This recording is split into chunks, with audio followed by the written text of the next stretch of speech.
wax nañ ko ñu koy baamtu ñu teg jigéen ñi dañ leen war a respecté bokk na ci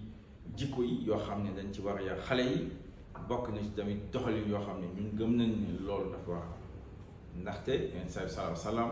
lu ñu dénk loolu lañ suñuy imaam yi di wax mooy alquran ak sunna ak miis ak jigéen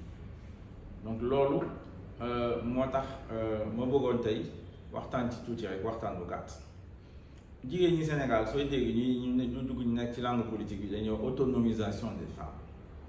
dugal leen nag ci ay programme calebasse waaw calebasse waaw man nag wax ñu ma calebasse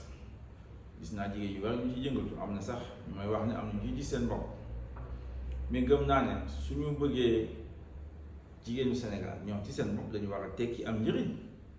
ñoom ci seen bopp dañoo war a amal njëriñ seeni famille seeni